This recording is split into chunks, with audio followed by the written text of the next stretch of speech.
esto lo habíamos visto y ahora pues vamos a ver los desplazamientos de la curva de oferta, de manera análoga a lo que veíamos los desplazamientos de la curva de demanda. Bueno, lo que vamos a ver ahora es cómo para un mismo nivel de precios la oferta cambia, de tal manera que si lo que veíamos es que el cambio en el precio hace que nos desplazáramos a lo largo de la curva de oferta, un mayor precio hacía que se incrementase la oferta. Como estamos dibujando precio frente a cantidad, lo que teníamos es que un incremento del precio hacía que nos desplazáramos a lo largo de la curva, hacia arriba, y una disminución del precio hacía que nos desplazásemos a lo largo de la curva de oferta hacia abajo. Ahora lo que vamos a ver es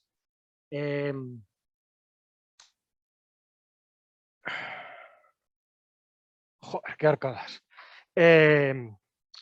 Ahora lo que vamos a ver es cómo cambian la cantidad manteniendo el nivel de precios fijo. Es decir, ¿qué pasa si cambian otros factores? Por ejemplo, en una ecuación como la anterior, si cambia el precio, cambia la cantidad, pero te desplazas a lo largo de la curva. Es la función que tienes dibujada. Por ejemplo, aquí sería esta. Al subir el precio, te mueves hacia arriba. Al bajar el precio, te mueves hacia abajo. ¿Qué pasa si cambian otras cosas que no son el precio? Este 5 de aquí o este 5 de aquí, pues que va a cambiar la cantidad ofertada para cada nivel de precios. Va a ser ya otra función distinta. Ya no va a ser la línea azul, sino que va a ser otra, desplazada hacia la derecha o hacia la izquierda. Eso es lo que vamos a ver ahora. ¿De acuerdo? ¿Todo el mundo lo sigue? Bueno, pues vamos a ello. Es muy sencillo y es bastante parecido a lo que pasa con la demanda. En primer lugar, el número de las expectativas de los vendedores. Es decir, ¿qué creen que va a pasar en el futuro? Por ejemplo, si el precio va a subir o va a bajar. Después, el número de vendedores. Después, la tecnología. Y después, los precios de los factores productivos. Todos afectan tanto a la oferta individual como a la oferta de mercado, salvo, lógicamente, el número de vendedores, que no puede afectar a la oferta individual porque la oferta individual es la de una persona. Vamos uno por uno. Expectativas de los vendedores. Se refiere a cuál es lo que creen que los vendedores va a pasar con el precio en el futuro. Eso va a afectar a su oferta del bien.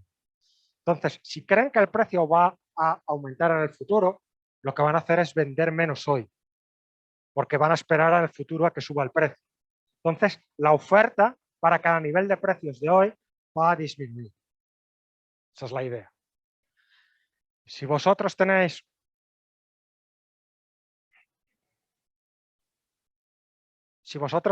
una moneda vieja de colección y os dicen que el precio va a subir en el futuro, no la vendéis hoy o no tratáis de venderla hoy, sino que esperáis al futuro. Con lo cual, estás menos dispuesta a venderla hoy. Por otra parte, si crees que el precio va a disminuir en el futuro, lo que deberías hacer es venderla hoy, incrementar tu oferta hoy. Si tienes monedas antiguas y crees que el precio va a caer en el futuro, vas a estar dispuesto a vender más monedas al mismo precio o a vender una moneda a un precio menor porque sabes que en el futuro el precio va a caer. ¿De acuerdo? Pensad en la vivienda. Si crees que el precio va a aumentar en el futuro, esperas a vender tu vivienda al futuro y vendes menos vivienda hoy. Si crees que el precio de la vivienda va a caer en el futuro, vendes más hoy. Entonces, si crees que el precio de la vivienda va a bajar en el futuro, hoy lo que vas a hacer es vas a reducir la oferta de vivienda y la oferta de vivienda se desplaza a la izquierda. Si crees que la vivienda va a bajar en el futuro, lo que haces es vendes más hoy y te desplazas y la curva de demanda se desplaza hacia la derecha. Más factores, el número de vendedores. Pues bueno, es evidente que si se incrementa el número de vendedores, lo que va a ocurrir es que para un mismo precio se incrementa la oferta. Si disminuye el número de vendedores para un mismo precio, va a haber menos oferta, con lo cual la oferta se desplaza a la izquierda y en el primer caso a la derecha. Supongamos que en un país se establecen empresas extranjeras que producen un determinado bien y lo quieren vender en España. Entonces, bueno, para un determinado precio, la cantidad ofertada se va a incrementar.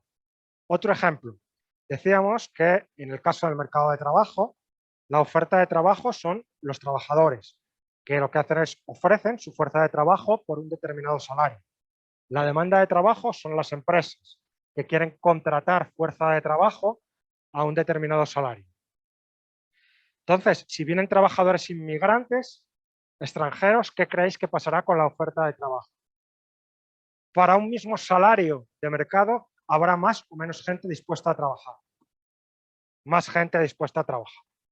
Entonces, la oferta de trabajo, por ejemplo, si vienen inmigrantes, se desplazará hacia la derecha.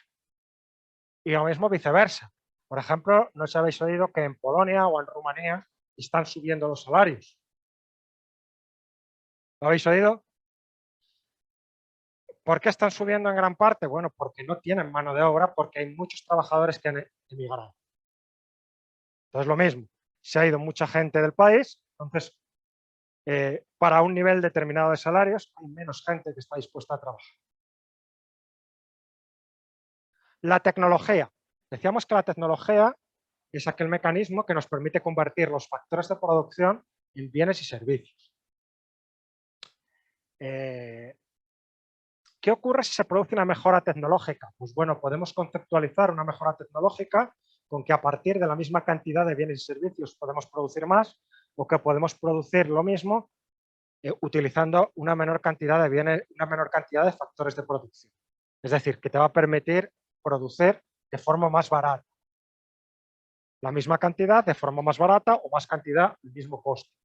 Entonces, lo que ocurrirá es que para un precio determinado, ahora la empresa es capaz o está dispuesta a vender más, porque el coste de producir cada unidad es más pequeño. Luego, si se produce una mejora tecnológica, la curva de oferta se desplaza hacia la derecha.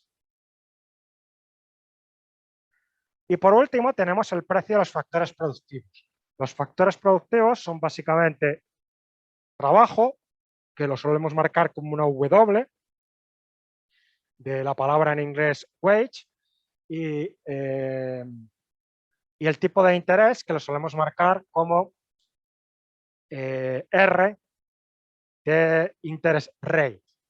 También podemos meter la tierra, entonces pues habría que ver cuál es el rendimiento de la tierra, etc. El precio, los factores de producción son trabajo y son capital. El precio del capital es el tipo de interés. ¿Alguien sabe por qué el precio del capital es el tipo de interés?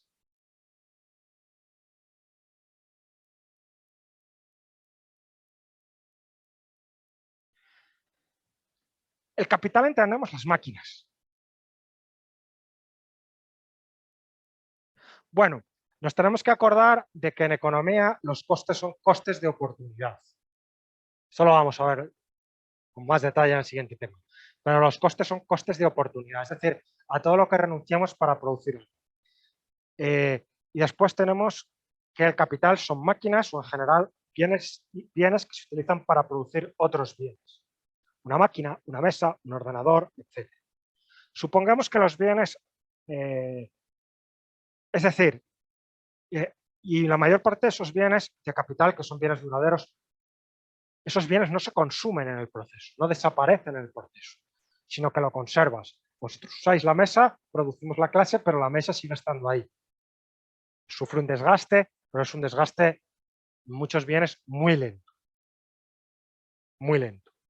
Entonces, ¿qué ocurre? Que tú no puedes considerar que el coste de las máquinas es el precio de las máquinas. No puedes considerar que el coste de las mesas para producir la clase es el precio de la mesa, porque la mesa dura para muchísimos años. Entonces, suponiendo que no se depreciase en el tiempo, que se puede ajustar, lo que ocurre es que consideramos que el coste de la capital viene dado por lo que estoy perdiendo por tener mi dinero inmovilizado en el capital. Es decir, si tengo una mesa, el coste de oportunidad de la mesa es lo que pierdo por tener el dinero invertido en una mesa, o el coste de oportunidad del almacén no es el precio del almacén, sino el dinero que pierdo por tener el dinero metido o invertido en comprar un almacén. ¿Y cuál es ese coste de oportunidad? ¿Cuál es lo que dejo de ganar por tener el dinero comprando una mesa o comprando un almacén? El interés que podría obtener, que ahora mismo pues es muy bajo. Pues sería el coste del capital. Pero bueno, eso lo vamos a ver más adelante. Sí, el capital, el coste del capital es su coste de oportunidad. Capital son bienes duraderos. Suponiendo que estos bienes duraderos no se deprecian, entonces el coste de utilizar el capital en el proceso productivo es aquello que dejo de ganar como consecuencia de tener mi dinero invertido en ese capital. Lo que podría obtener con ese dinero es básicamente los intereses que me darían si los pusiese pues, en un depósito, que es el tipo de interés. Bueno, cuanto mayor sea el precio de los factores, pues más costoso va a resultar producir. Y por tanto, para un determinado precio, cuanto mayor sea el coste de los factores, me van a ofrecer menos porque el coste es mayor. De tal manera que si se incrementa el precio de los factores, sube los salarios o sube el tipo de interés, lo que ocurre es que la oferta se va a desplazar hacia la izquierda. La oferta para cada nivel de precios va a ser menor. Si lo que ocurre es que baja el precio de los factores, salarios o tipo de interés, lo que va a ocurrir es que la oferta se desplaza a la derecha. Se incrementa la oferta para cada nivel de precios. ¿Todo el mundo? Bueno, vamos a verlo con un sencillo ejemplo, como en el caso de la demanda. Vamos a ver, por ejemplo, una mejora tecnológica que permita a la empresa producir más para cada nivel de precios. Lo que va a hacer una mejora tecnológica es que va a bajar el número de factores de producción que se utiliza, o que vas a producir más o produciendo lo mismo utilizas menos factores de producción. En general lo que va a pasar es que el coste de producir cada unidad adicional va a ser más bajo, con lo cual lo que va a ocurrir es que la empresa va a pedir menos clientes. Bueno, vamos a suponer que tenemos esta oferta, en realidad es una función inversa de oferta porque representamos precio frente a cantidad y que la representamos aquí. Y se produce una mejora tecnológica. Antes, para producir una unidad, para producir 2 unidades pedía un precio de 1. Ahora, con la mejora tecnológica, como ha bajado el coste, para producir 4 unidades, por el precio de 1, es capaz de producirte 4 unidades. Para el precio de 2 te ofrecía 4 unidades, ahora para el precio de 2 es capaz de ofrecerte 6 unidades. Porque es la sexta unidad la que le cuesta 2, digamos. Para el precio de 3, antes estaba dispuesto a ofrecer 6 unidades y ahora está dispuesto a ofrecer 8 unidades. La octava unidad le cuesta 3. Para el precio de 4 estaba dispuesto a ofrecer 8 y ahora está dispuesto a ofrecer 10. Podemos unir los puntos y tenemos la nueva curva de oferta. Como consecuencia de la mejora tecnológica, es capaz de ofrecer una mayor cantidad para cada nivel de precios. En consecuencia, la oferta se desplaza hacia la derecha, aumenta. ¿De acuerdo? Si cambia el precio, recordad que simplemente nos movemos a lo largo de la curva de oferta, porque es lo que estamos dibujando, precio frente a cantidad. Si el precio pasa de 1 a 2, simplemente paso de este punto a este punto. Si el precio pasa de 4 a 3, simplemente paso de este punto a este punto. ¿Sí? ¿Está clara la diferencia entre desplazamiento a lo largo de la oferta y desplazamiento de la curva de oferta? Bueno, aquí tenéis resumido todo lo que hemos contado antes. ¿Cuándo se desplazará la curva de oferta hacia la izquierda? Es decir, disminuirá la oferta para cada nivel de precios. Si hay expectativas de que el precio va a subir en el futuro, si se reduce el número de vendedores, si se produce un retroceso tecnológico, que eso no se produce, o si sube el precio de los factores de producción. ¿Cuándo se desplaza la curva de oferta hacia la derecha? pues bueno, se desplaza cuando hay expectativas de que el precio caiga en el futuro, si el número de vendedores se incrementa, si se produce una mejora tecnológica o si se abaratan los factores de producción. Aquí lo tenéis resumido, exactamente igual que en el caso anterior. Y bueno, pues ahora ya tenemos muchas cosas. Ahora lo que vamos a hacer en este cuarto apartado es poner juntas la oferta y la demanda de mercado. Y vamos a definir el equilibrio. ¿El equilibrio? ¿Cómo se define el equilibrio de mercado? Bueno, es un par de precios y cantidades tales que a ese precio la cantidad ofertada y la cantidad demandada coinciden. Matemáticamente es un par de precios y cantidades P estrella Q estrella tal que si pongo el precio P estrella en la demanda, en la función de demanda, la cantidad que obtengo es la misma que si pongo el precio P estrella en la función de oferta, y esa cantidad, que es la misma en los dos, es Q estrella, que es la cantidad de equilibrio. Repito, el equilibrio está dado por los precios y cantidades que hacen que al precio de equilibrio la cantidad ofertada y la cantidad demandada coinciden, sean la misma. Lo que vamos a ver es justamente eso. Va a ser el P estrella Q estrella, tal que si P estrella lo pongo en la demanda, va a darme la misma cantidad que si pongo P estrella en la oferta, y va a ser la cantidad Q estrella. ¿De acuerdo? Va a hacer que los mercados se vacíen. Todo el mundo que quiera comprar al precio P estrella va a poder hacerlo. Todo el mundo que quiera vender al precio P estrella va a poder hacerlo también.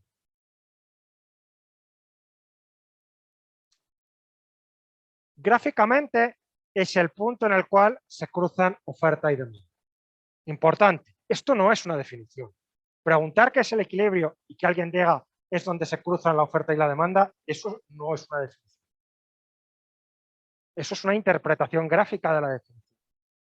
Es el precio, es el precio tal que la cantidad ofertada y la cantidad demandada coinciden, y esa cantidad es igual a la cantidad de equilibrio. Entonces, si os fijáis, esto es justamente lo que se ve en la definición. Pones el precio P estrella, preguntas a la demanda cuál es la cantidad y te da la cantidad Q estrella. Pones el precio P estrella, miras a ver cuál es la cantidad ofertada y es la cantidad Q estrella también, que es esta de aquí. Y aquí el equilibrio es único, solo hay un equilibrio. En general puede haber más. Pero bueno, estamos en las partes fáciles. Entonces, repito, es el precio de equilibrio.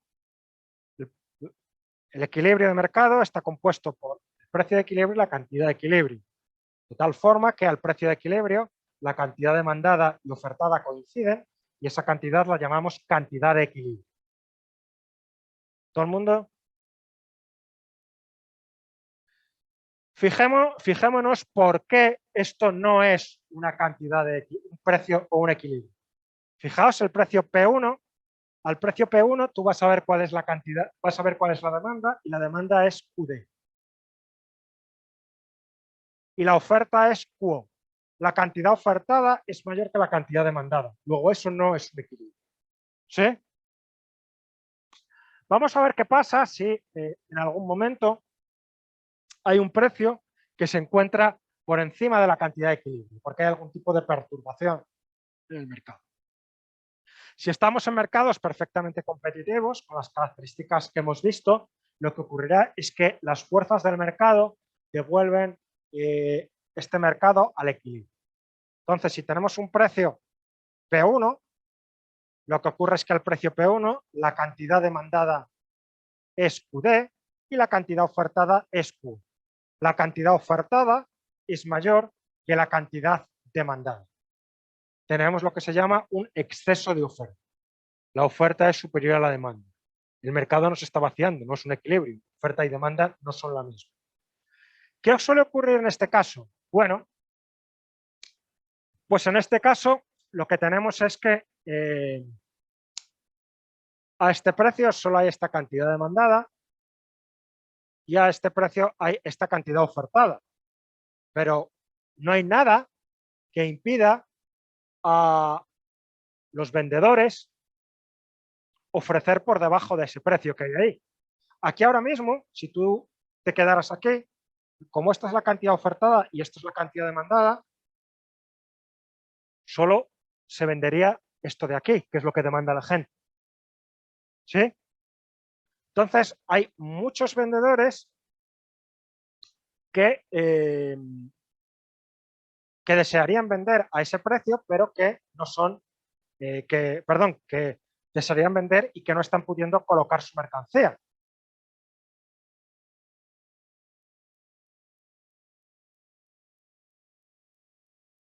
¿Qué es lo que va a ocurrir entonces? Pues bueno, lo que va a ocurrir es que los vendedores saben, los vendedores van a empezar a ofrecer por debajo del precio P1. ¿Y se lo van a comprar? Sí, se lo van a comprar. Se lo van a comprar, a medida que bajes el precio, va a ocurrir que hay consumidores que se van sumando. Hay algunos vendedores que se van a ir retirando, pero todavía va a haber vendedores. Supongamos este precio de aquí. Este precio de aquí seguiría sin ser un equilibrio. La demanda, la oferta. Va a haber vendedores que todavía les compense seguir bajando el precio y van a poder venderlo. Con lo cual, va a haber vendedores que van a ofrecer a un precio más bajo. ¿Hasta dónde? Pues hasta que se llegue a la cantidad de equilibrio. En la cantidad de equilibrio no hay nadie que quiera vender el producto a ese precio que no pueda venderlo, ni nadie que quiera comprarlo que no pueda hacerlo. Por eso se llama equilibrio. Nadie tiene incentivos a modificar esa situación que tiene cierta estabilidad. Por eso se llama equilibrio. Porque es una situación un poco estable, en la cual nadie tiene incentivos a hacer otra cosa distinta de la que está haciendo. Nadie tiene incentivos a vender por debajo, ni nadie tiene incentivos a vender por encima, a comprar por encima. Todo el mundo que está queriendo comprar al precio de mercado lo puede hacer, todo el mundo que está pudiendo vender, que quiere vender al precio de mercado, lo puede hacer. Luego, el mercado devuelve la situación al equilibrio. ¿Qué ocurre si en algún momento determinado tenemos un precio que está por debajo del precio de equilibrio? Bueno, supongamos P2. Veamos primero por qué no es un precio de equilibrio. Al precio P2, la cantidad ofertada es QO y la cantidad demandada es QD. Con lo cual tenemos que la cantidad demandada es mayor que la cantidad ofertada y tenemos lo que se llama un exceso de demanda. Esto no es un equilibrio, porque a este precio la cantidad ofertada y la cantidad demandada no coinciden. Tenemos un exceso de demanda. A este precio hay mucha gente que quiere comprar,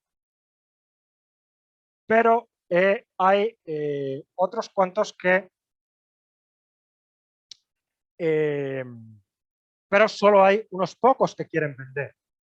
Sin embargo, hay consumidores que están dispuestos a ofrecer un precio más alto que este. Tenemos todos estos consumidores de aquí que estarían dispuestos a ofrecer un precio más alto que este. ¿Y habría gente dispuesta a vender a un precio más alto? Pues sí, a medida que subamos el precio, se van incorporando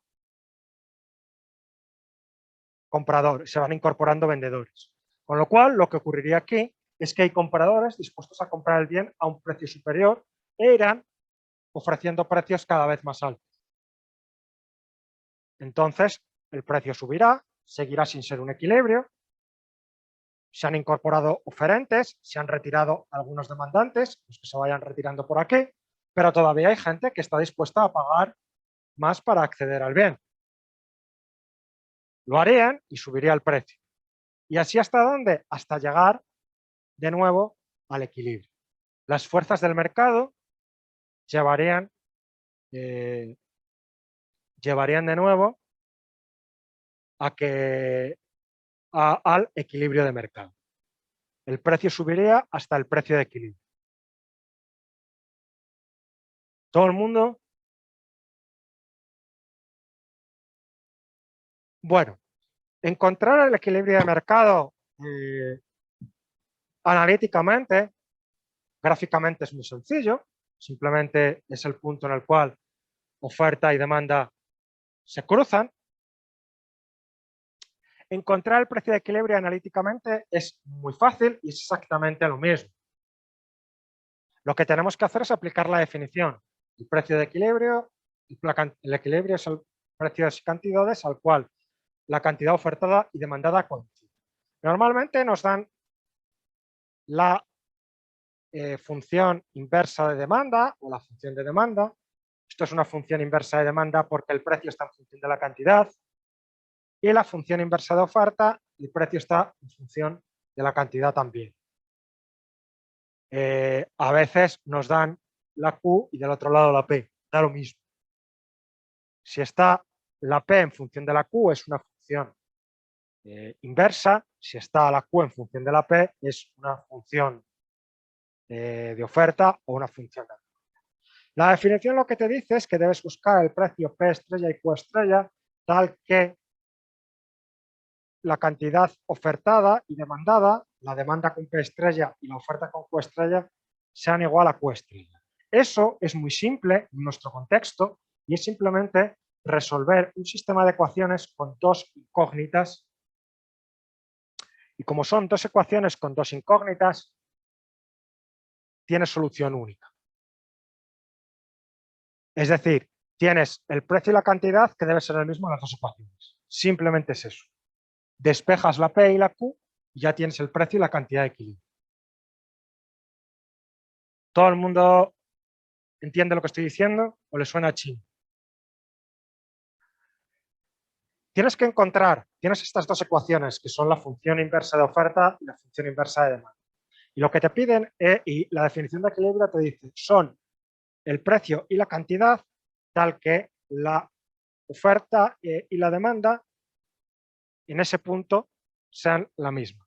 Luego lo que tienes es que en tus ecuaciones lo que tienes que la solución o lo que es el equilibrio va a ser la solución a un sistema de ecuaciones formado por la oferta y la demanda, donde la P y la Q son la misma en las dos.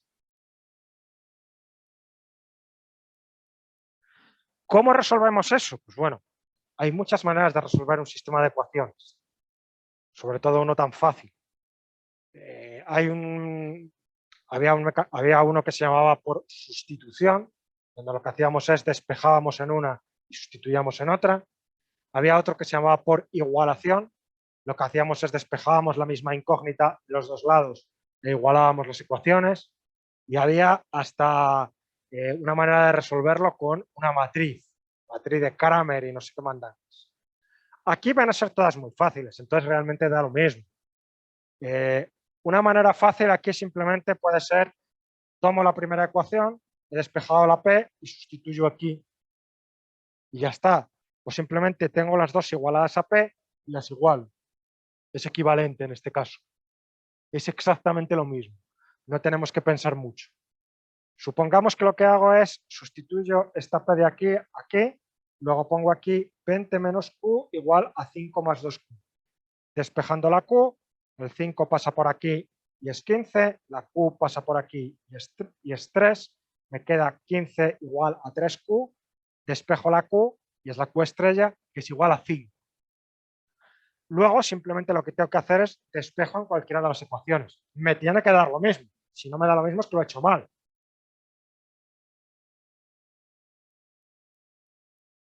Sustituyo aquí 20 menos 5 igual a 15 o sustituyo aquí 5 más 2 por 5, 10 igual a 15 P estrella. Luego el equilibrio, en este caso, es P estrella Q estrella es 15, 5. El precio de equilibrio es 15 y al precio de equilibrio la cantidad de equilibrio es 5. La cantidad ofertada es 5, la cantidad demandada es 5, el precio de equilibrio. ¿Todo el mundo?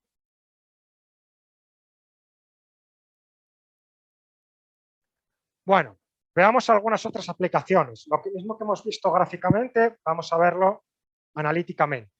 Supongamos que en el caso anterior el precio es 10.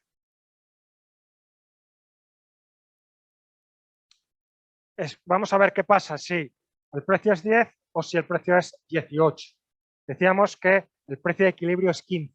Vamos a ver qué pasa si el precio de equilibrio está por debajo y qué pasa si el precio de equilibrio, perdón, si el precio en un momento dado está por encima y qué pasa si el precio está por debajo.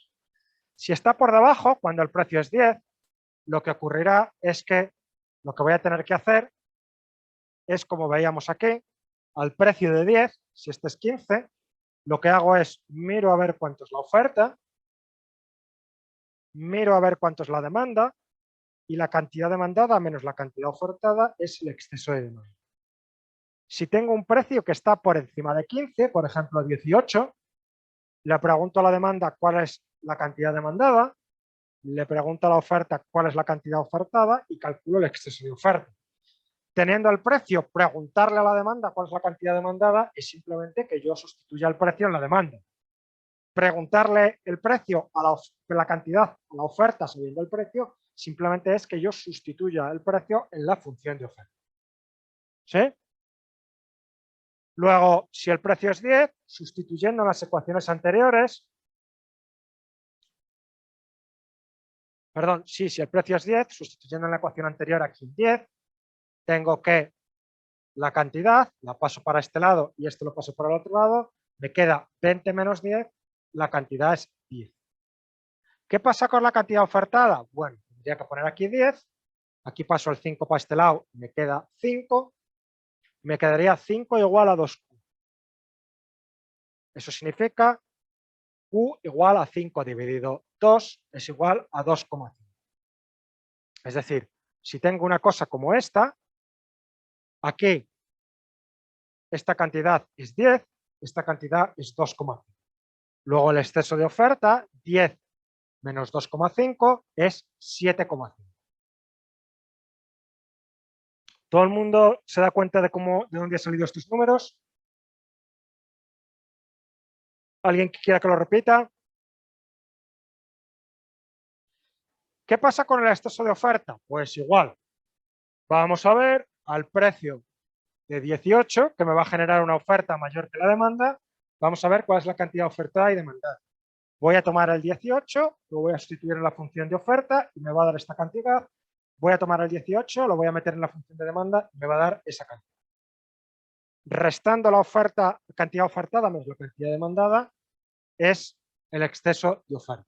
También podéis aprovechar para ver que ofertar no es lo mismo que vender. Tú puedes querer ofertar a un determinado precio, pero no lo va a vender. ¿Os dais cuenta? Entonces, supongamos que el precio es 18, sustituyes aquí el 18, la cantidad demandada, pasas aquí, pasas el 18 para este lado, la Q la pasas para ese lado y te da que la cantidad demandada si el precio es 18 es 2. Si el precio es 18, la oferta, aquí tendrías un 18, 5 menos 18, 8, 8 dividido 2, 4. Uy, pues lo he hecho mal. 18 aquí, perdón, tendrías aquí 18, 18 menos 5, 13, 13 igual a 2Q, Q sería igual a 13 dividido 2, 6,5. Luego tendríamos, y aquí la cantidad ofertada es 6,5 y la cantidad demandada es 2.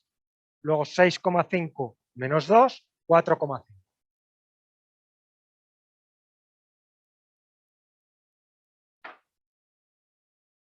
¿Se sigue?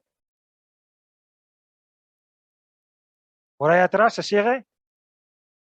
¿Sí? Bueno, siguiente historia, cambios en el equilibrio. Esto es lo que llamamos estática comparativa. Y esto ya es un modelo muy sencillo que nos permite analizar cosas. Nos permite analizar qué va a pasar en un determinado mercado, si funciona de manera competitiva, cuando cambia algo. Y esto pues te permite realizar ciertas predicciones. Aquí vamos a proceder siempre de la misma forma. Vamos primero a ver si un acontecimiento determinado afecta a la oferta, a la demanda o a ambos. Después vamos a determinar si hacia dónde se desplaza esa curva, si a la derecha o a la izquierda. Y después vamos a utilizar el gráfico de oferta y demanda para calcular cuál es el nuevo equilibrio. Entonces, pues esto te puede servir para si el gobierno hace una política determinada o hay un cambio determinado, qué efecto puede tener eso sobre la oferta de trabajo. Perdón, sobre el equilibrio. Y claro, aquí tenemos la receta de por qué pueden cambiar cada una de las curvas. Aquí están los cambios en la demanda y aquí están los cambios en la oferta. Entonces, la estática comparada en lo que consiste es que se produce algún cambio, yo tengo que determinar si afecta a la demanda o si afecta a la oferta y después hacia dónde se va a desplazar la demanda o la oferta. Y una vez hecho esto, computo el nuevo equilibrio. Esto cae seguro en el examen alguna pregunta de este tipo, pero bueno, ¿no?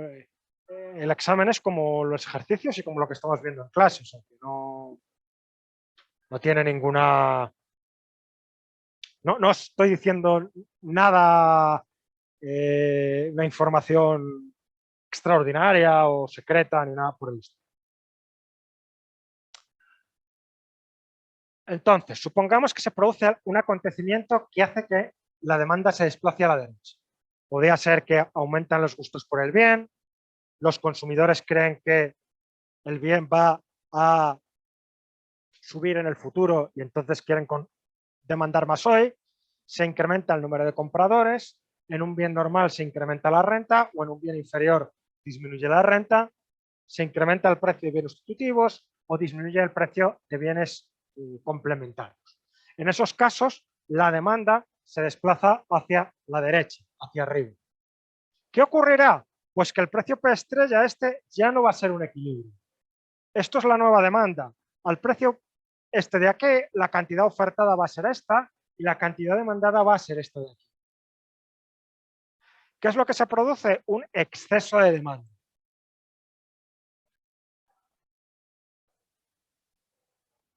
Entonces lo que va a ocurrir es que los consumidores que no pueden comprar el bien al precio P estrella, que son todos estos de aquí, van a empezar a ofrecer precios superiores al precio P estrella. ¿Y se lo van a y van a ver satisfecha esa demanda? Sí, porque si tú pagas más, hay gente que está dispuesta a vender. Con lo cual, el precio, los compradores, los demandantes van a ofrecer precios cada vez más altos y eso lo que hace es que presiona el precio hacia el nuevo equilibrio. Este es el nuevo equilibrio, P' y Q', porque al precio P', la cantidad ofertada y demandada coinciden y es la cantidad Q'. Fijaos que esto ya, claro, te permite, por un lado, comprender la realidad, que eso en general lo hace mejor la economía, y también predecir. Predecir es bastante más complicado muchas veces porque necesitarías conocer exactamente cuantitativamente cuál es la oferta y cuál es la demanda. Pero bueno, también se predice. Pero, por ejemplo, si lo que tuvieras es que hay un bien que se han incrementado los gustos por ese bien, pues entonces lo que podrías esperar, lo que puedes esperar es que si el mercado es perfectamente competitivo, lo que ocurrirá es que el precio se eleve y la cantidad se incremente. Si hablamos de las patatas nuevas en el Mercamadrid y a la gente le gustan cada vez más las patatas nuevas, se han puesto de moda las patatas nuevas, pues entonces lo que tenemos es que lo que vamos a esperar es que se incremente el precio de las patatas nuevas y se consuman más patatas nuevas. ¿Eso lo ha puesto Agustín Ferraro? ¿Tenéis clase con él o no? Bueno, entonces esto simplemente es los ejercicios de estática comparada o de estática comparativa. ¿Dudas, preguntas, comentarios? Vamos a ver qué ocurre, por ejemplo, algo que afecte a la oferta, que puede ser los oferentes creen que el precio se va a incrementar en el futuro, entonces van a ofertar menos hoy. O disminuye el número de vendedores, o se deteriora la tecnología, eso no pasa, o sube el precio, suben los salarios o sube el tipo de interés. Bueno, entonces la oferta se va a reducir, se desplaza hacia la izquierda. ¿Qué podemos esperar que ocurra? Bueno, pues lo que ocurriría es que, de nuevo, lo que tenemos es que al precio anterior, lo que tenemos es que la cantidad ofertada es inferior a la cantidad demandada. Entonces, lo que ocurriría de nuevo es que va a haber demandantes que estén dispuestos a pagar un precio mayor que este precio de mercado de aquí para acceder al bien. De tal manera que eso presionaría el precio al alza hasta que alcancemos el nuevo equilibrio P', U'. Al precio de P', la cantidad demandada y ofertada coincide y es Q'. ¿De acuerdo? Entonces tú aquí de nuevo podrías predecir. Imaginaos que nos dicen, ¿qué pasa si el Banco Central Europeo es el que fija el tipo de interés al cual le presta a los bancos y eso afecta al cual los bancos nos prestan a nosotros y nos remuneran nuestros depósitos? Sube el tipo de interés. ¿Qué podemos esperar que pase con la patata? Pues bueno, pues lo que podemos esperar que pase con la patata es que se va a reducir la oferta y como consecuencia de esa reducción de la oferta va a subir el precio de la patata y va a caer la cantidad que se vende y se compra en el mercado. Se va a vender menos patata y más caro. ¿Se entiende? ¿Sí? Sí. Si sube el tipo de interés, es uno de los factores que afecta a la oferta. Entonces lo que ocurriría es que realmente ponen menos dinero en máquinas y hay menos máquinas porque prefieren tenerlo en depósitos. Esa sería la idea. Entonces, el coste de producir es una unidad adicional es más elevado, la oferta se desplaza hacia la izquierda. Por el proceso que hemos visto, se eleva el precio de equilibrio y se reduce la cantidad. ¿De acuerdo? Y con esto, pues, acabaríamos el tema 3. ¿Dudas, preguntas, comentarios? ¿Se sigue más o menos? Sí, ¿no? Bueno, vamos, el siguiente tema es bastante sencillo porque es una extensión de este.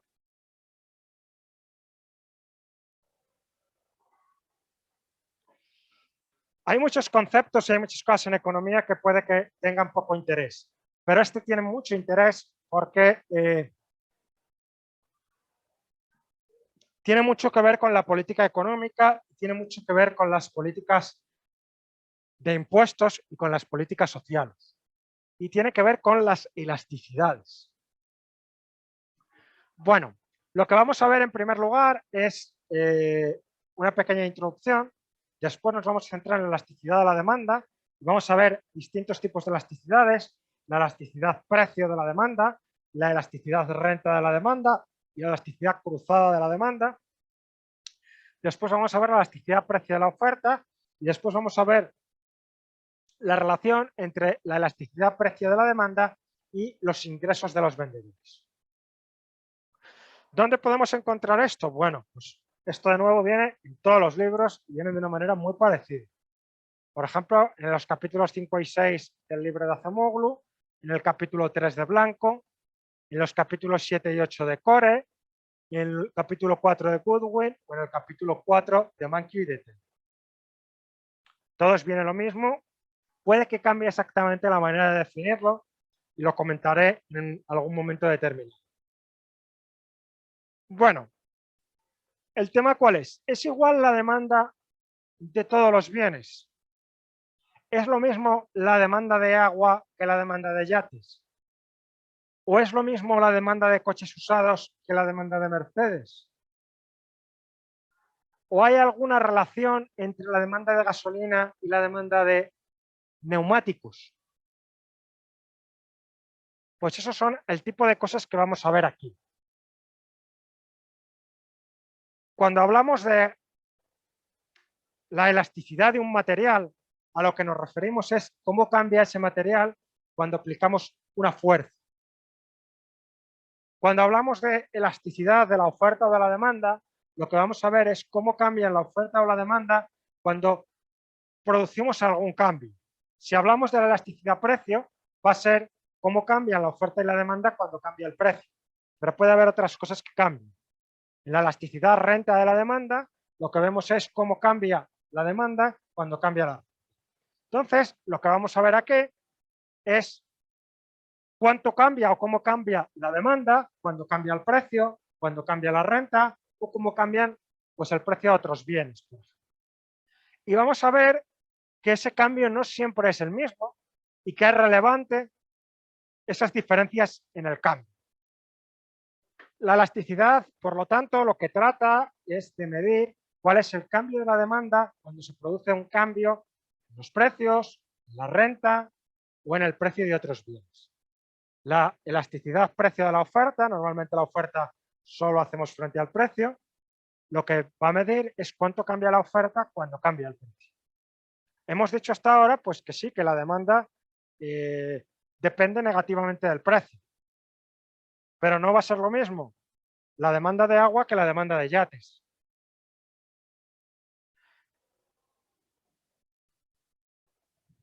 Sí, ¿no? Entonces, supongamos este caso de aquí. Tenemos que el precio es 3 y que la cantidad es 1. Al precio de 3 la cantidad demandada es 1. Y supongamos que el precio baja a 2 y la cantidad demandada pasa a ser 4. Lo que tenemos es que un cambio en el precio de una unidad provoca un cambio en la cantidad demandada de 3 unidades. Esto lo que significa es que un cambio en el precio produce un cambio muy grande en la cantidad demandada.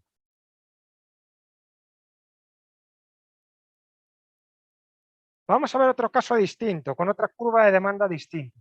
Supongamos que al precio de 3, como antes, la cantidad demandada es 1. Pero ahora, cuando el precio baja 2 unidades, la cantidad demandada solo se incrementa en 0,5 unidades. Aquí, un cambio en el precio grande provoca un incremento de la demanda relativamente pequeño. Son demandas que son distintas, en las cuales la implicación que tiene el cambio en el precio es muy diferente. Intuitivamente, ¿se entiende lo que vamos a ver? Vamos a estudiar en primer lugar la elasticidad de la demanda. En general sabemos bastante más que de la oferta. La elasticidad de la demanda, en primer lugar, podemos analizar, en principio podríamos analizar cualquier factor que afecte a la demanda, podríamos analizar la elasticidad de la demanda frente a él. Normalmente nos centramos en el precio, en la renta y en el precio de otros bienes. Y ahí, claro, va a depender de si son sustitutivos o si son complementarios, porque no van a tener el mismo. Comencemos por la elasticidad precio de la demanda. Lo que vamos a medir es la variación porcentual de la demanda cuando el precio varía un 1%. De la propia definición, lo que vamos a ver es cuánto cambia la demanda en tanto por ciento por cada 1% que cambia el precio. Entonces, si yo tengo lo que cambia en tanto por ciento la cantidad demandada y lo que cambia en tanto por ciento el precio, si quiero saber lo que cambia la demanda por cada 1% que cambia el precio, simplemente divido la variación porcentual de la demanda entre la variación porcentual del precio. Si tengo que la cantidad demandada, perdón, si tengo que el precio sube, por ejemplo, el 2% y la cantidad demandada cuando el precio sube el 2% se reduce el 10%, lo que haré simplemente, si quiero ver cuánto es por cada 1% de la de la variación de precio, cuánto cae la cantidad demandada, lo que haré es poner aquí la variación de la cantidad demandada, menos 10%, y aquí la variación del precio, más 2%. Menos 10 dividido 2, menos 5. ¿Cómo interpreto el menos 5? El menos 5 lo que significa es que cuando el precio aumenta un 1%, la cantidad demandada disminuye el 5%. Eso va a ser lo que vamos a estar haciendo todo el rato. Supongamos que la elasticidad precio de la demanda es menos 10. ¿Qué significa interpretar? Pues significa esto. Significa decir qué significa. Y lo que significa es que cuando el precio se incrementa un 1%, la cantidad demandada se reduce un 10%. Cuando el precio disminuye el 1%, la cantidad demandada aumenta el 10%. Sí.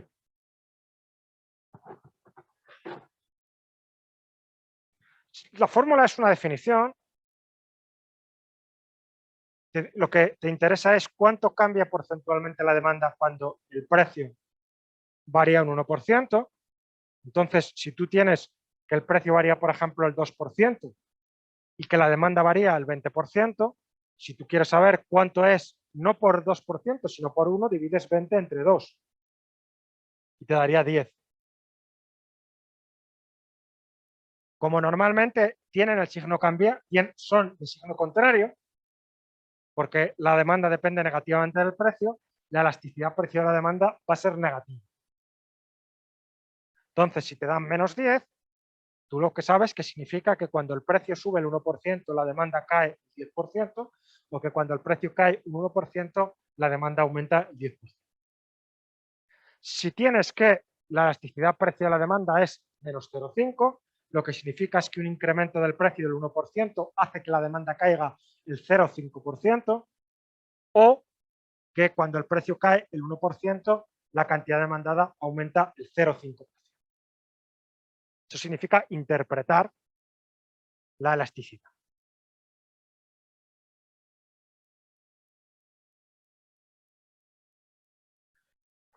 Importante, bienes según su elasticidad precio. Bueno, lo primero, lo habitual va a ser que los bienes tengan una elasticidad precio negativa. Y estos bienes se llaman bienes ordinarios. Es decir, es lo común. La elasticidad precio va a ser negativa porque son bienes en los cuales al incrementar el precio cae la demanda. Entonces, si sube el precio, esto es positivo y la variación de la demanda es negativa. Negativo entre positivo, negativo. O si cae el precio, la variación del precio es negativa. Si cae el precio, sube la demanda. Esto es positivo. Positivo entre negativo, negativo. Bienes ordinarios. Dentro de los bienes ordinarios hay dos tipos, en los cuales la elasticidad precio está entre menos 1 y 0, lo cual quiere decir que la demanda va a cambiar poco o va a bajar poco cuando sube el precio. Normalmente esto pasa con alimentos de primera necesidad, con alimentos o con cuestiones muy necesarias, la electricidad, por ejemplo. Y después está el caso en el cual la elasticidad precio de la demanda es menor que menos 1. Menos 2, menos 3, menos 4, menos 1,5. ¿Qué quiere decir? Que cuando cambia el precio, la demanda reacciona mucho. Si sube el precio, la demanda va a caer más que proporcionalmente. Normalmente, pues son cosas más suntuarias. Marisco, yates, etc. Como en otros casos, podemos especular o discutir acerca de cuál va a ser el tamaño de las elasticidades. Y esto es tremendamente relevante, pero la verdad no la sabemos. Perdón, la realidad no la vamos a determinar en clase. La realidad es ir a un estudio empírico y ver cuál es esa elasticidad.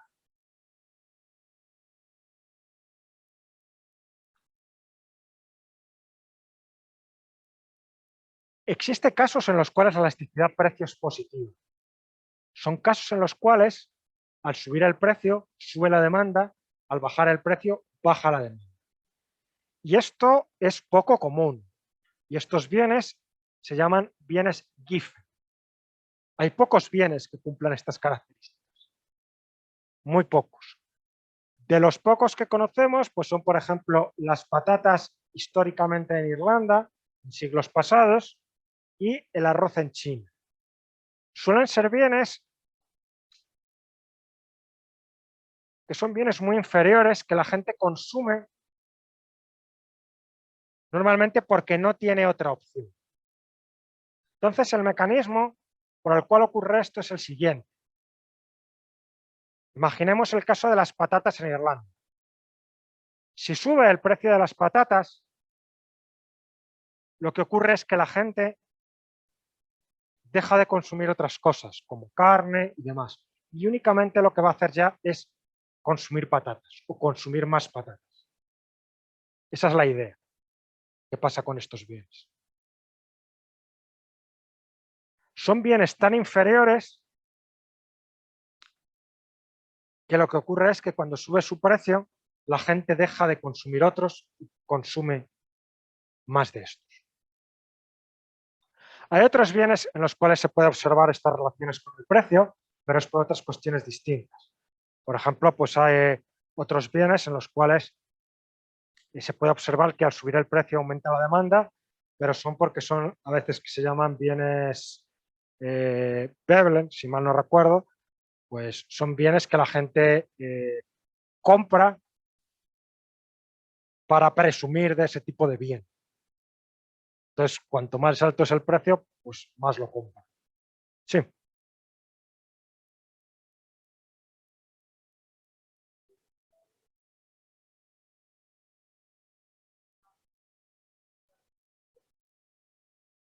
No, ahí, ahí deberíamos ver el modelo como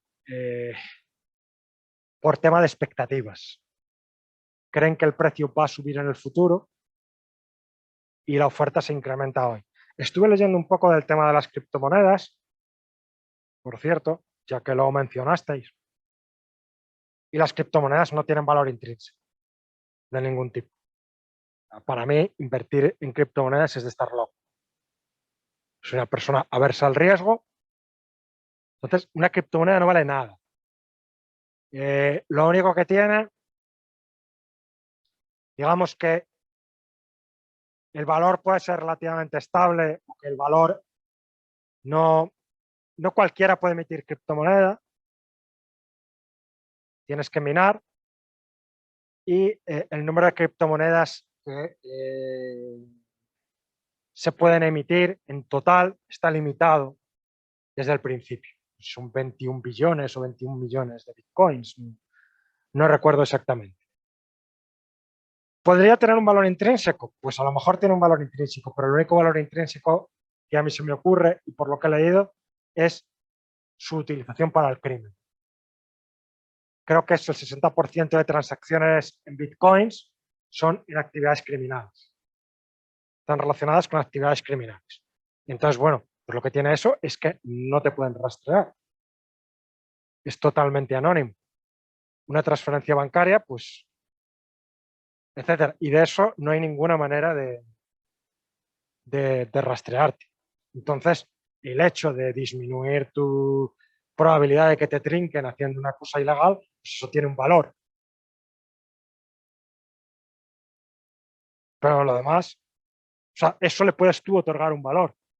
Pero yo que no me dedico a actividades, bueno, a actividades delictivas, al menos no de forma profesional, pues no le veo ningún valor, francamente. Bueno, entonces la idea es esta, ¿no? Volveremos sobre esto de los bienes GIFE. Bueno, normalmente no vamos a ver bienes GIFE. Entonces, normalmente la elasticidad precio va a ser siempre negativa. Al subir el precio, la demanda disminuye, con lo cual tenemos que el cociente va a ser negativo. Entonces, en muchas ocasiones nos vamos a referir a la elasticidad precio en valor absoluto. El valor absoluto de un número, como sabéis, es quitarle el signo Finalmente, la definición matemática es que el valor absoluto de un número es el máximo entre dos números, el número y multiplicar el número por menos 1. Es decir, si tienes un número que es 2, el valor absoluto de 2 es el mayor entre 2 y menos 2, es decir, 2. Si tienes menos 2, el valor absoluto de menos 2 es el máximo de menos 2 o 2, es decir, 2. Quitarle el signo en la práctica. Eso es el valor absoluto de un número. También se llama módulo esto, sobre todo en inglés lo podéis ver como módulus. Se llama módulus al valor absoluto de un número. Entonces podemos ver que va a haber distintos tipos de bienes. Imaginemos, por ejemplo, la insulina. La insulina va a ser un bien en el que la demanda es totalmente inelástica. Es decir, cuando suba el precio, la demanda no va a cambiar. La demanda no va a cambiar, no se va a reducir. ¿Por qué no se va a reducir la demanda de insulina si sube el precio? Porque te mueres. Ahí veis a los americanos, pues, que van a Canadá a comprar insulina para perros y cosas por el estilo. Es la misma insulina. Entonces, pues, como en Estados Unidos pues no está cubierta totalmente por los seguros sanitarios, pues la gente pues ya no sabe ni qué hacer. Sin embargo, la demanda a la que se enfrenta un vendedor individual en el mercado mayorista va a ser una demanda totalmente elástica. Imaginemos un tipo que va con sus patatas a Mercamadrid o sus patatas a Mercasalamanca y observa a ver cuál es la demanda.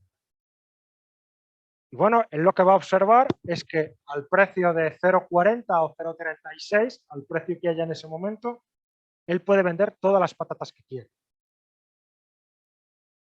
Da lo mismo que oferte 20 kilos o que oferte 100 kilos. Son casos extremos. ¿Por qué ocurre eso para un vendedor individual que va al Mercado Salamanca o que va al Mercado Madrid? Porque es un mercado competitivo y un individuo en relación al mercado es muy pequeño. ¿Se entiende esto?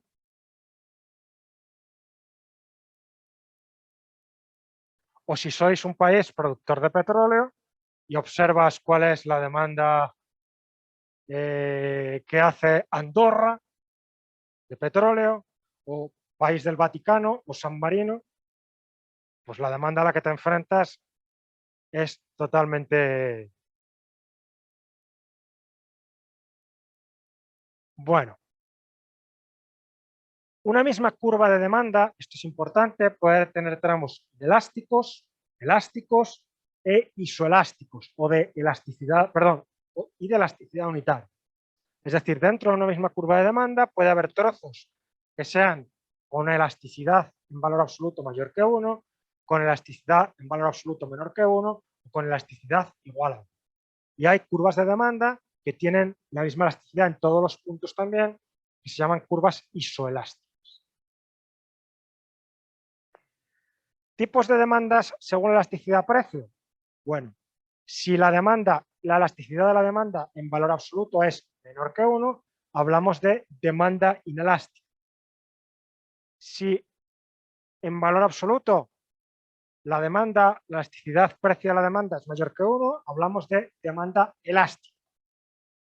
Si la elasticidad-precio en valor absoluto es de 1, hablamos de elasticidad unitaria.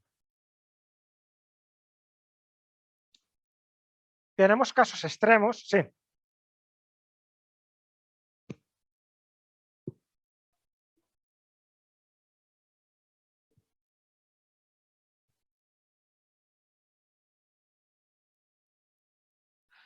Porque la elasticidad sin valor absoluto va a ser negativa.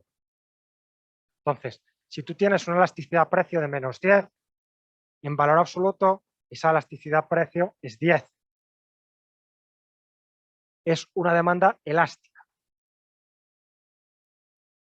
La elasticidad-precio de la demanda, menos 0,5, la tienes que poner en valor absoluto, 0,5, es una demanda inelástica. ¿Sí? Hay casos extremos. Una demanda totalmente inelástica sería una demanda que no cambia con el precio. Cuando cambia el precio, la cantidad demandada no cambia. Y sería una demanda totalmente inelástica. Por ejemplo, la insulina. Una elasticidad precio de la demanda de infinito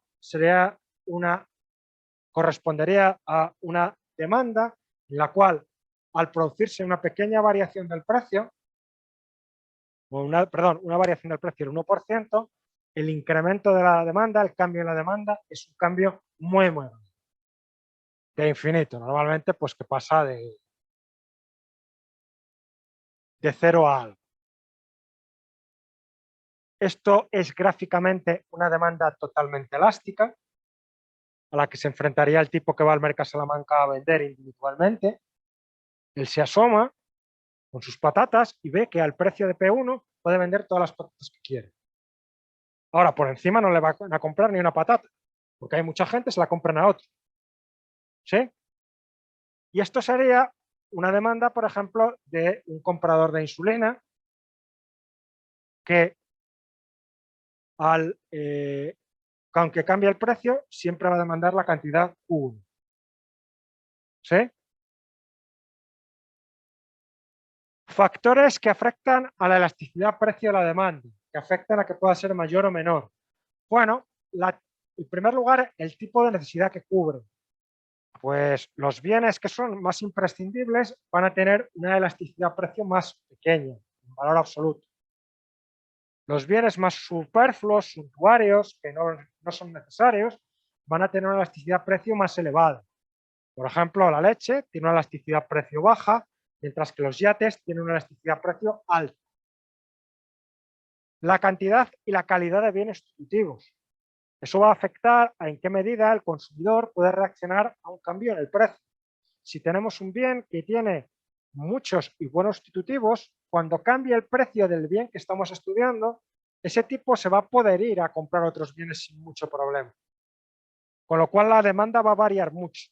La elasticidad precio va a ser elevada. Si por el contrario hay pocos bienes sustitutivos, lo que ocurre es que cuando cambia el precio, la demanda del bien no cambia mucho porque no puede sustituir el bien. Luego, cuanta mayor sea la cantidad y la calidad de los bienes sustitutivos, mayor va a ser la elasticidad. Por ejemplo, el agua no tiene bienes sustitutivos, no hay ninguna otra cosa que sustituya al agua. Literalmente, puede haber cosas que lleven agua, eso es distinto, pero es agua, al fin y al cabo. Entonces la elasticidad precio va a ser baja. Cuando cambia el precio del agua, no afecta mucho a la demanda. El cine, sin embargo, hoy en día, fundamentalmente, como ir al teatro u otra, también como el teatro, pues es algo que tiene hoy en día muchos sustitutivos. Por ejemplo, pues ver películas en Netflix o otro tipo de actividad de ocio. Pues puedes ir a jugar al billar, puedes ir al teatro, puedes ir a otra cosa. Tiene relativamente bastantes sustitutivos. De tal manera que al cambiar el precio, eso va a afectar mucho a la demanda. Entonces la elasticidad precio es elevada.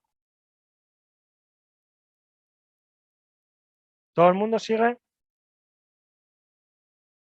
Largo plazo frente a corto plazo. A corto plazo, la elasticidad precio de la demanda siempre va a ser más pequeña que a largo plazo.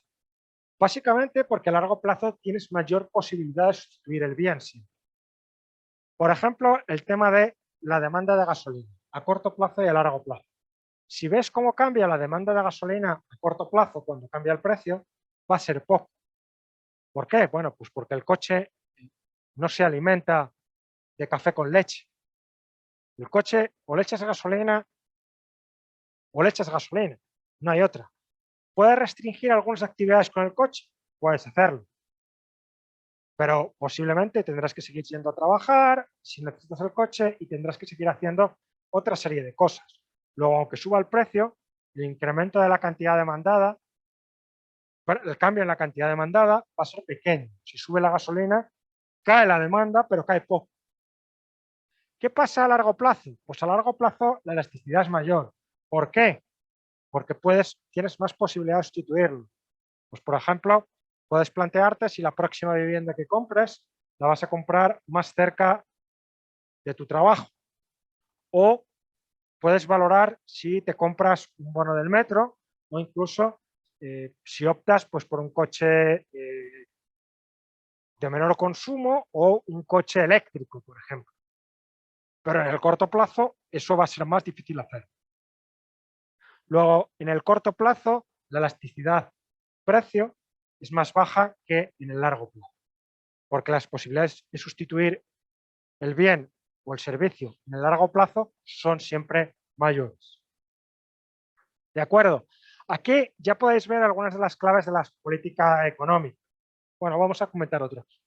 Siguiente, productos adictivos. Los productos adictivos tienen una elasticidad precio baja. ¿Por qué?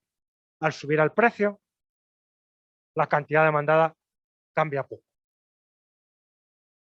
Por eso, por ejemplo, las drogas o el tabaco. Aquí podemos ver ya algunas de las claves de la política económica. Y son algunos de los bienes que se graban o por qué puede ser interesante grabar algunos bienes desde algún punto de vista. ¿Qué pasa si tú subes los impuestos a la gasolina? Que le subes el precio a la gasolina. De hecho, el impuesto a la gasolina es de los pocos impuestos que es por unidades físicas. El impuesto a la gasolina no es en proporción al precio, como el IVA. Los impuestos a la gasolina es por litro de gasolina. ¿Qué pasa? Y si tú le subes los impuestos a la gasolina o le subes los impuestos al diésel o lo que sea, lo que ocurre es que la cantidad de gasolina o la cantidad de diésel va a cambiar poco. Con lo cual, lo que va a pasar es que como cambia poco, voy a recaudar mucho dinero. Esa es una de las historias. Luego lo visten de historias. A veces dicen, no, es que es medioambiental. Bueno, vale. O a veces cuando decían, el céntimo sanitario, no sé si lo habéis oído eso. Era los impuestos en España, prácticamente todos los impuestos, las cotizaciones sociales no son finalistas. Significa que todo va a la misma caja y sale de la misma caja. Pero le llamaban el céntimo sanitario para que la gente tragase mejor. No, es que así le dedicamos a sanidad. Sí, bueno, subes esto y lo dedicas a sanidad y podría subir otro también. Pero realmente es una ficción contable lo que están haciendo. Y también aquí, si os dais cuenta, los impuestos al tabaco y los impuestos a bebidas alcohólicas, que de hecho se llaman impuestos especiales. Impuestos especiales son impuestos a los hidrocarburos, por ejemplo, y los impuestos a las bebidas alcohólicas y al tabaco.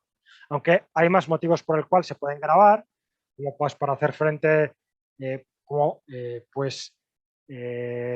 pues por cuestiones medioambientales, de que los precios no te están recogiendo el daño que hace la gasolina al medio ambiente, o en este caso adictivos, porque no te está recogiendo los precios de mercado el daño que el consumidor se hace a sí mismo porque es todo.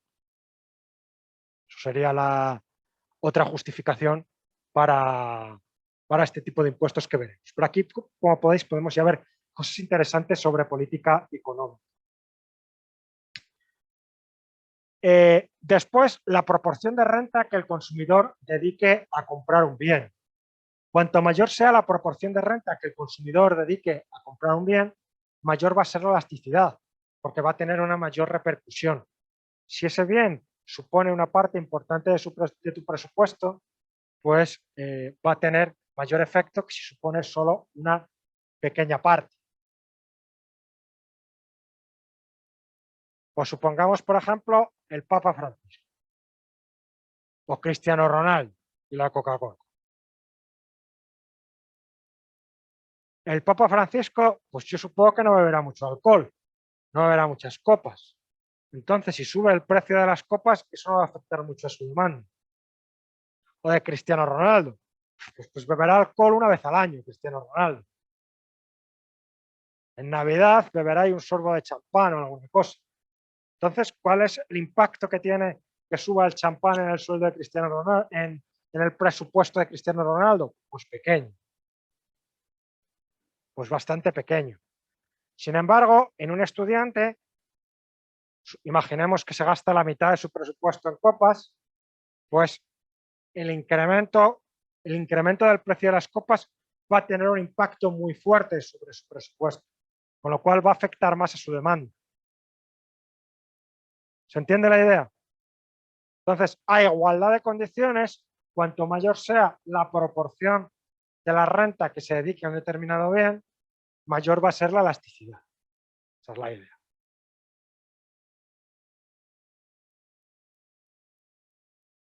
¿Cómo calculamos empíricamente la elasticidad? Pues bueno, la definición de elasticidad es tanto por ciento de la variación de la cantidad demandada dividido el tanto por ciento de variación del precio, porque queremos saber cuánto cambia la cantidad demandada cuando el precio cambia el 1%.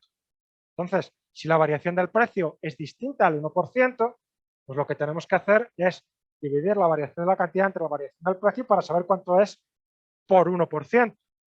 Pues al igual que lo que te interesa cuando vas al supermercado es saber cuánto es el precio por kilo. ¿Qué es la variación porcentual de algo? Pues la variación porcentual de algo es la variación en términos absolutos dividido ese algo. La variación porcentual de la cantidad es la variación de la cantidad dividido la cantidad. La variación porcentual del precio es el incremento en términos absolutos del precio, en dinero, aquí en kilos o lo que sea, dividido el precio. Es un cociente de fracciones. El cociente de fracciones, pues como sabéis, pues es el producto cruzado. Luego arriba estará el incremento de la cantidad por el precio y abajo estará el incremento del precio y la cantidad. Eso simplemente se desprende de la definición. ¿Perdón? Sí, lo que estoy es desarrollándola para aplicarla.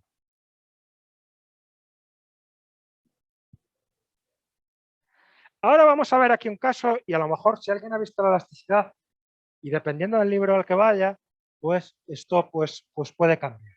Y os voy a explicar por qué lo hacemos así. ¿Qué pasa si nos dan 2 puntos y nos dicen calcula la elasticidad precio de la demanda al pasar de la situación 1 a la situación 2? En la situación 1 el precio es de 10 y la cantidad demandada es de 10. En la situación 2 el precio es de 15 y la cantidad demandada, obviamente, al bajar el precio, aumenta la cantidad, es de 20.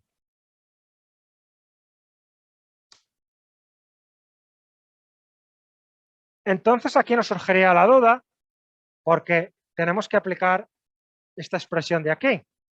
Incremento de la cantidad demandada, incremento del precio, precio dividido cantidad. El incremento de la cantidad demandada es fácil, es 20 menos 10, 10. La variación del precio es 15 menos 20 menos 5. Pero me falta el precio y la cantidad. ¿Qué pongo ahí? ¿P1 o P2? ¿Qué pongo aquí? ¿Q1 o Q2?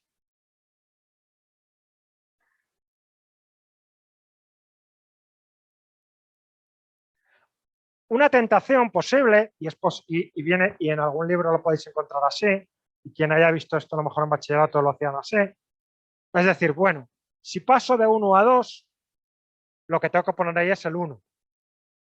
Incremento de la cantidad dividido la cantidad en el momento 1, incremento del precio dividido el precio en la situación 1. ¿Qué es lo que pasa si hago eso? Que me genera cierta incoherencia. Porque si después yo te digo, calcúlame ahora la elasticidad, no al pasar de 1 a 2, sino al pasar de 2 a 1, entonces voy a poner el precio 2 y la cantidad en 2.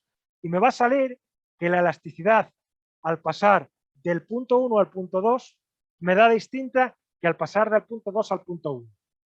¿Os dais cuenta? Eso no tiene mucho sentido. Entonces, para evitar esto, en lugar de usar el precio 1 y la cantidad 1 o el precio 2 o la cantidad 2, lo que uso es la media del precio 1 y el precio 2, la media de la cantidad 1 y la cantidad 2. Entonces, al pasar de 1 a 2 o al pasar de 2 a 1, como aquí uso la media, me va a dar lo mismo. Es simplemente la modificación de esa definición. Es decir, aquí será Q2 menos Q1, aquí será P2 menos P1, aquí P y aquí Q. En vez de poner P1 o P2, lo que os decía aquí, o en vez de poner Q1 o Q2, lo que hago es pongo la media de P1 y P2 y pongo la media de Q1 y Q2. ¿Sí? ¿Se entiende la idea?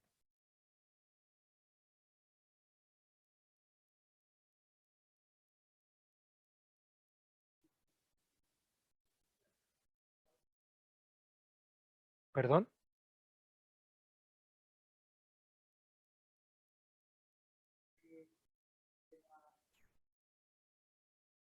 Aquí está.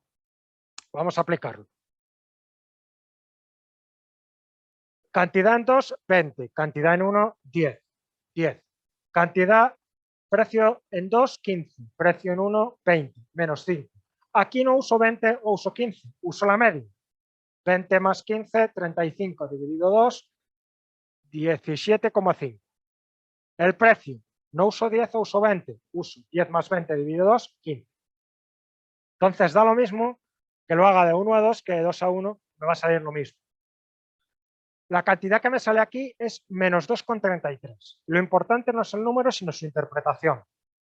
En valor absoluto, menos 2,33 es 2,33. En valor absoluto es mayor que 1, lo cual significa que estamos ante la demanda, una demanda elástica respecto al precio. ¿Cómo interpretamos eso? Pues lo interpretamos como que si el precio sube el 1%, la cantidad demandada cae el 2,33%. Si el precio cae un 1%, la cantidad demandada aumenta el 2,33%. Es decir, el cambio en la cantidad es proporcionalmente más grande que el cambio en el precio. Es una demanda muy sensible al precio. Entonces, todo esto nos va a interesar cuando tengamos, por ejemplo, que poner impuestos. ¿Y a qué impuestos le vamos a querer poner, a qué bienes le vamos a querer poner los impuestos? Porque desde el punto de vista de la recaudación impositiva, ¿de dónde podemos recaudar más? La posibilidad de recaudar tiene mucho que ver con la demanda. Y aquí comienzan los problemas y bueno, pues lo que podemos hacer es simplemente ignorarlos y seguir dándonos cabezas contra la pared, como hacen algunos políticos, o lo que podemos hacer es estudiar economía. Y claro, ¿cuál es la paradoja que nos vamos a encontrar? Pues la paradoja que nos vamos a encontrar, bueno, la paradoja o el fastidio, es que los bienes de lujo, la demanda va a ser muy elástica, porque por definición, simplemente la gente los puede sustituir por otros bienes distintos y va a reaccionar bastante al precio. Entonces, si nosotros grabamos esos bienes de lujo, es posible que recaudemos muy poco. Y además los bienes de lujo los consumen los ricos, pero no los producen los ricos. No necesariamente. Hay algunos que los pueden producir niños del tercer mundo. Y después, por otro lado, lo que tienes es que con los bienes de primera necesidad o con los bienes de demanda inelástica en general, cuando tú los grabas puedes recaudar mucho. Pero claro, proporcionalmente a quien hace más daño al impuesto es a las personas de renta más baja.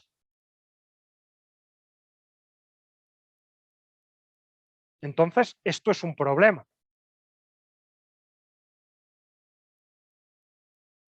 ¿Os dais cuenta?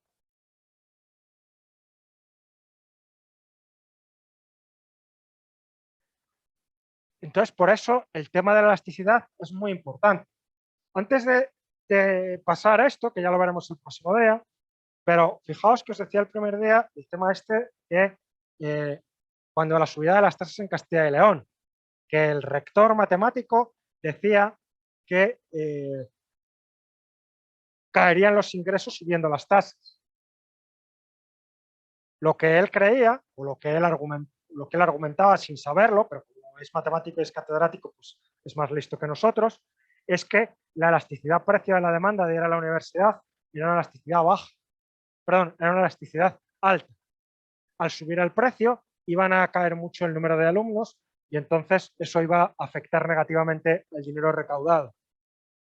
La Junta de Castilla y León, que también son muy listos, lo que decía es que al incrementar las tasas, la demanda, lo que tenían en la cabeza, porque no sé si siquiera eran capaces de verbalizarlo, es que la demanda iba a caer poco.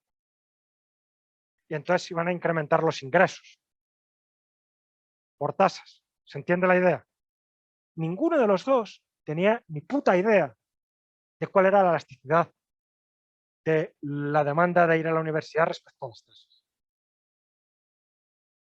En manos de esta gente están.